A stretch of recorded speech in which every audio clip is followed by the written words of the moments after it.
Hello, I'm going through the kit today. Normally I use this long back Bergen for winter, um, especially if I'm in the hammock, having a sleeping bag and an underquilt as well, but becoming very conscious of weight. So I started using this, the Low Alpine Pro Air Zone, 35 to 45 litres, so it's adjustable. It's also got side access. No, not that one. This one here, so I can get in. But I'm having some problems minimising the kit, kind of weight, lightweight versus cost. I don't mind spending a bit of money, but I can't really justify it. One of the things that I have been looking at is swapping out the swapping out the British Army bivvy for the Hunker XL, the Outkit Hunker XL, which unfortunately are out of stock at the moment. But I managed to pack the British Army Gore-Tex bag up pretty small, and I don't know how much it weighs. I know the Hunker's about 390 grams. This weighs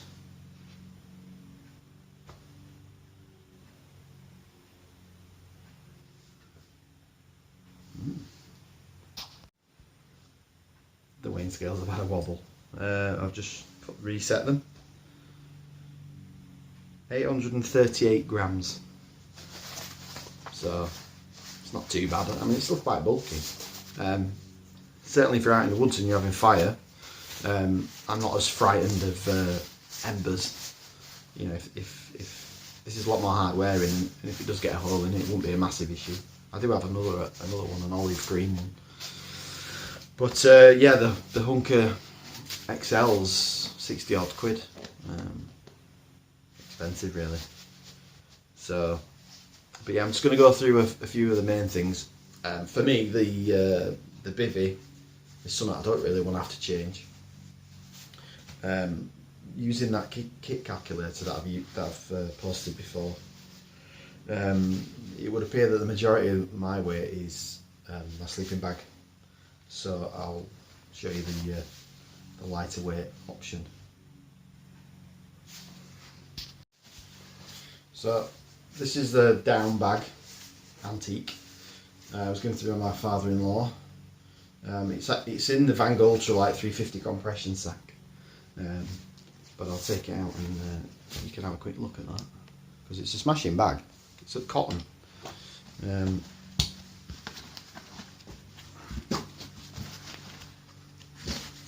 go.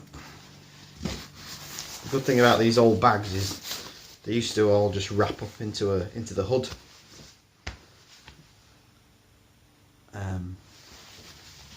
Which is ideal, but it obviously cotton's not as good as synthetic, but it certainly feels better and it's more comfortable.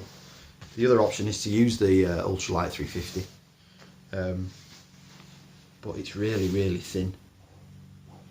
And the weight difference, I think this is just under a kilo, and the 350 is about 600 grams. I'm not that sure actually. If I can get it on the scales. Scales are just here. Move all that out of the way. Oh, let's turn them on.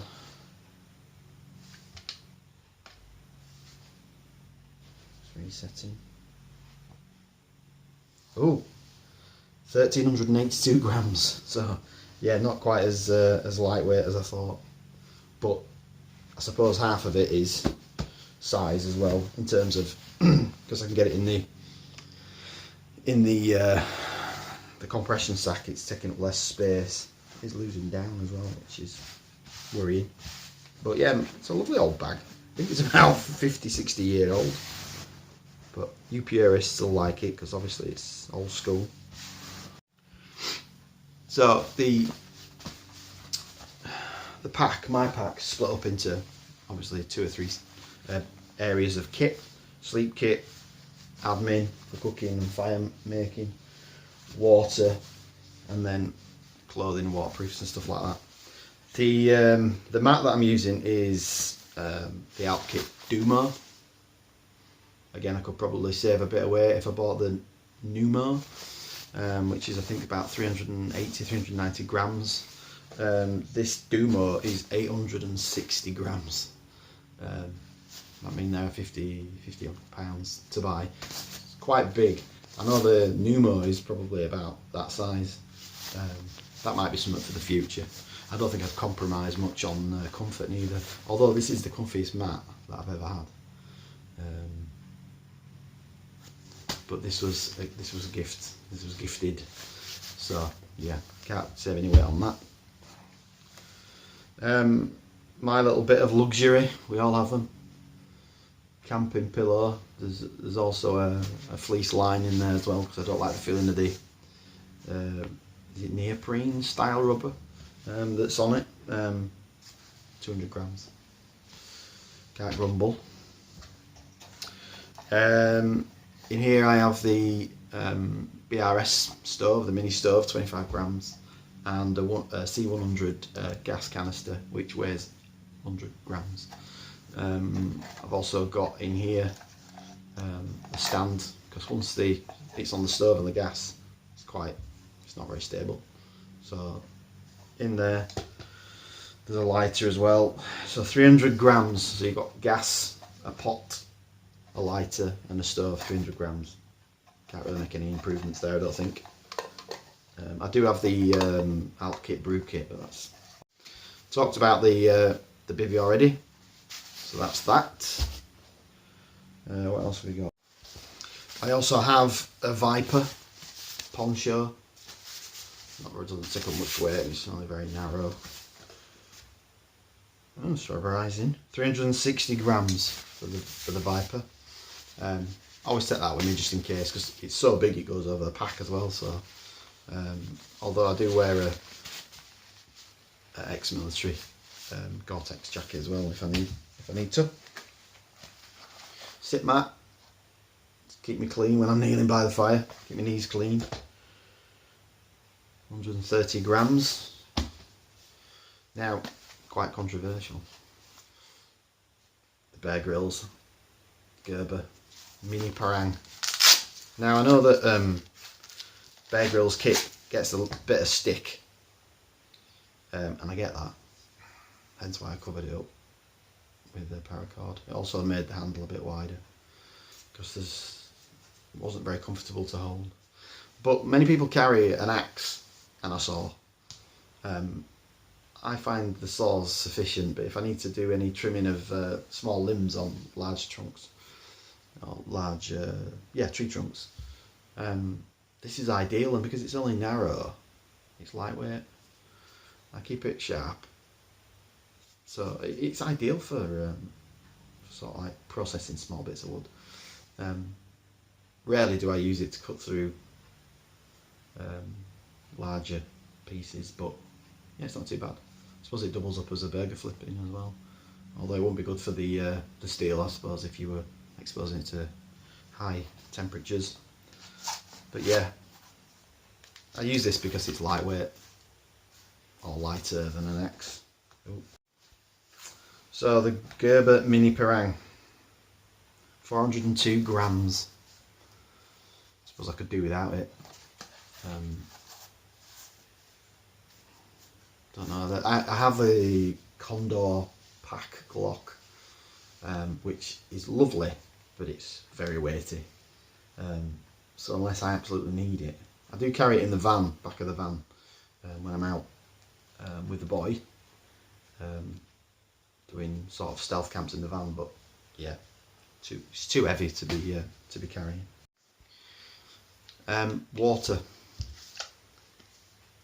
I normally have a few drinks when we're out, and the steak and whatnot. But for the morning brews, I carry this Sistema bottle. It's called a Trio. Trio because it comes in 3 sections. There's that, and obviously the lid comes off. But I suppose it could double up as a cup as well, but never used it like that. Everybody knows 1 kilo, 1 litre. I usually fill this up halfway up, just enough for a brew. I suppose I could go smaller, but it's got water in, so I can't really weigh it, but it weighs next to nothing. That's my bit of plastic. I know you purists will be jumping up and down. What else have we got?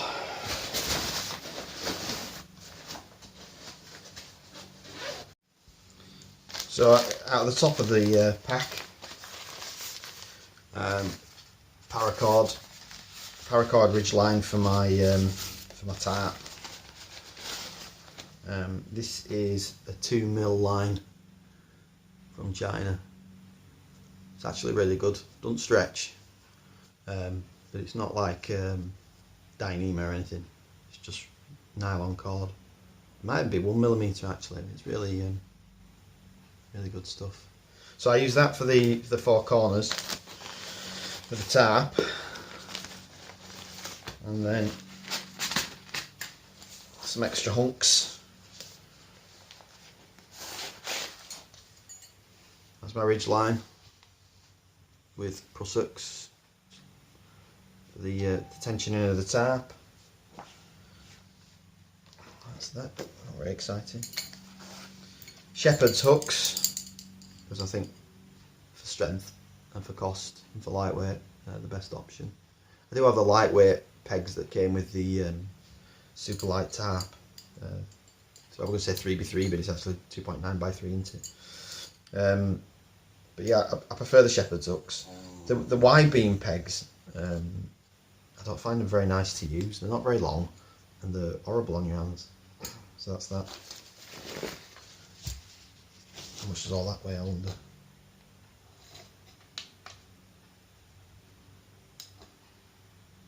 So 188 grams of cordage and 4 pegs. Wet wipes, keep your hands clean, clean your pots. Give yourself a wash if you need to, not that I do. Pair of gloves, just cheap, I think the Hilco ones. Cheap work gloves, just keep my hands clean when I'm processing wood. Now I don't often take this out with me, but I need to redig the fire pit, so I'll be taking that on the next outing. That's quite a weighty piece of kit. 178 grams. It's not a necessity to take this out, but sometimes it's better than getting your hands filthy. I suppose you could use a stick, but that's kind of a bit of a one-off. I wouldn't regularly take that out with me. Now, I have done videos on head torches before.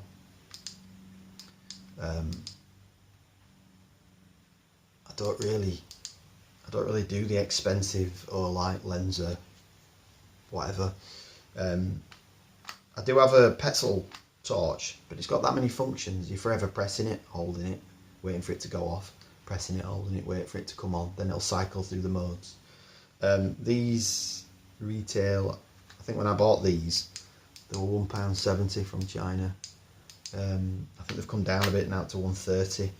I think you can buy them in Homebase for £8, but they're a smashing little torch. They come in grey as well. I ended up buying a load of these. So if you've seen the other video, these will be familiar. But it's simple. You know, you're not having to faff around with silly modes. So that's the head torch. Again, it won't weigh a great deal, I wouldn't imagine. 77 grams. Laplander. It's seen better days now. I'm looking for a new blade, but it's still got a bit of life left in it. But for a new, currently the replacement blades are about £20, which I think is more expensive than the full lot. £17 on Amazon at the moment. But I'm loath to throw this away, the body, if it's still usable. Don't like the silkies. Done a bit of research on them. I don't like the mechanism for locking, especially when your hand could be quite high up when using it. I'm also told that the Silkies are a pull saw, but I feel sure that these cut on the push and on the pull. So yeah, I think I'll stick with the Laplander. The Silkies are nice. Don't like the mechanism. I don't like the fact that they're prone to bending, obviously with bad technique. But they're expensive for what they are, I think. The Silkies, that.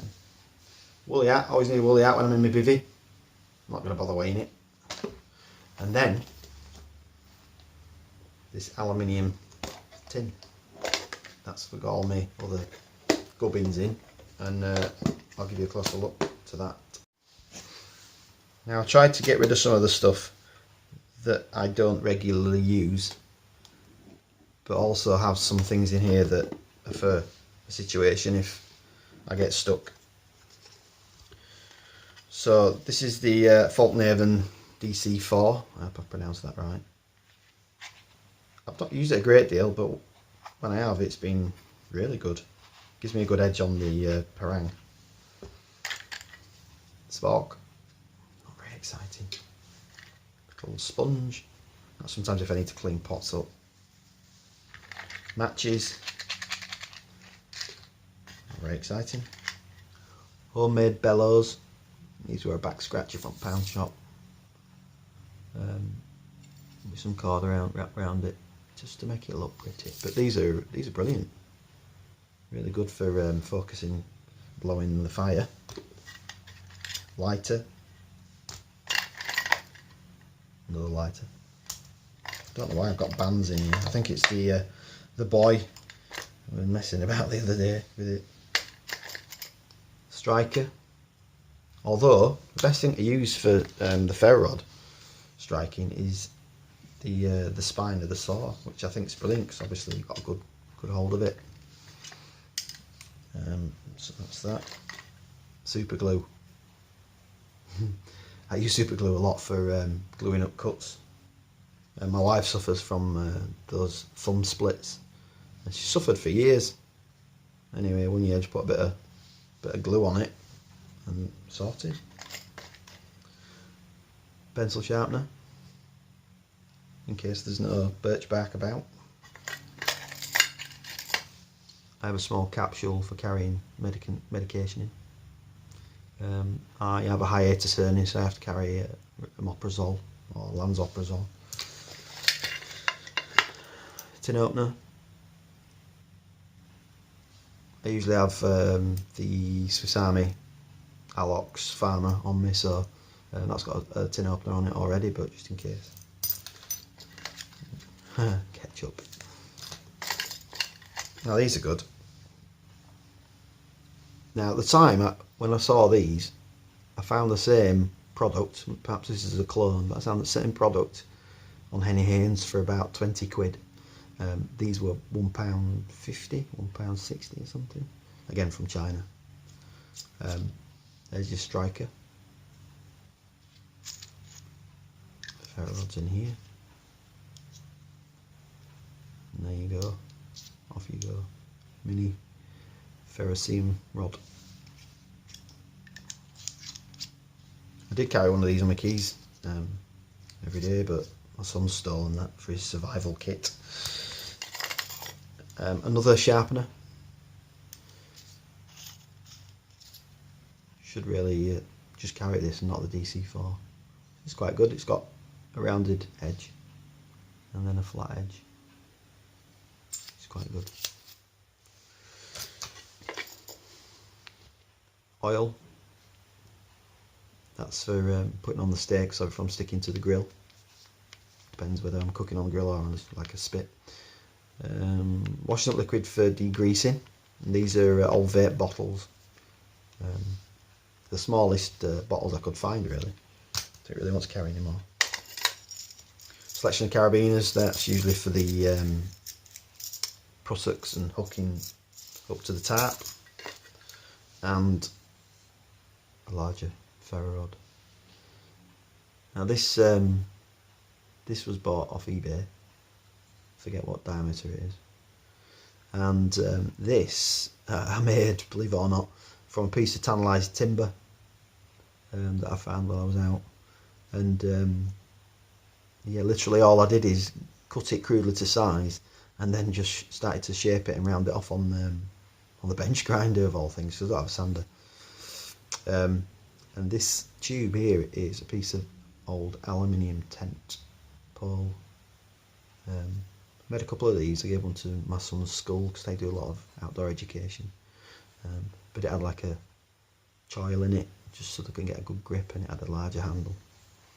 So not as pretty as some of the ones I've seen, but yeah, it's mine. I've put some teak oil on it and a bit of varnish. So yeah, I like that. So that's it. The tin doesn't weigh a great deal. Put it on the scales.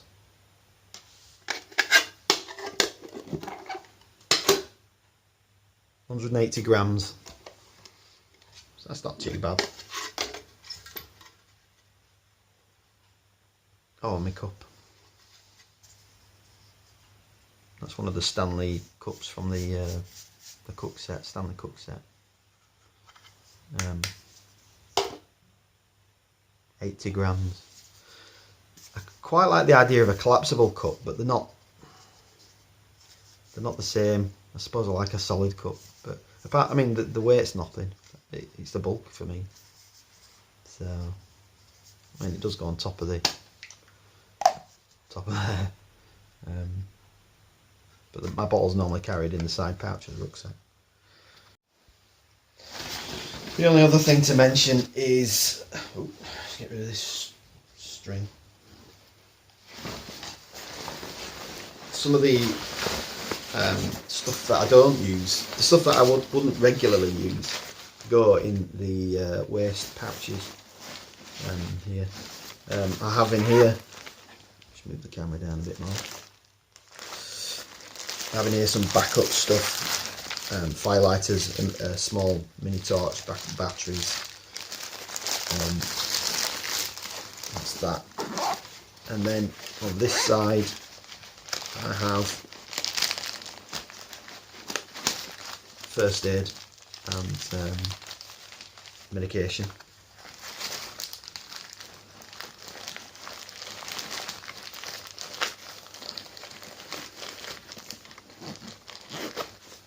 So yeah, what I'll do is I'll weigh it all and I'll let you know. Well, my larger scales aren't working, unfortunately. But I do know that the dry weight, if you like, or the empty weight of the Low Alpine Pro Airzone Pro is 1 kilo 0.650, so 650 grams. I'm pretty sure that the military longback with its pouches, side pouches, is over 2 kilos. I'm not trying to diss it in any way, because it's really hard wearing and a really good piece of kit, but it's big. And if I'm just nipping out for one night, there's some things that I could do without. And this is, I've got to hand it to Low Alpine. It's so comfortable to wear. I know there's the Airzone bit, so it's a bit more comfortable and you get better airflow, no sweaty back. But it is really, really comfortable, even when you've got a good amount of weight in it. What I am looking for is suggestions on how else I can reduce weight, because I don't believe that throwing a load of money at it will make a difference. I just think it's about making small adjustments to the current setup or kit. So I'd really appreciate it if you can give me some feedback. Can you guess what I've forgotten? I forgot to mention the tarp, this DD Superlight. Good size considering it's 2.9 by 3. I know that Alpkit do a bivvy tarp that's I think it's small. It's probably half that size. My friend Lee's got one. But you know, as with our most recent camp, it rained for most of the night, and if you're out and about in poor weather and you're camping, you're kind of restricted if you've got a small tap. So you know, I think that's a good compromise size versus weight and pack size. So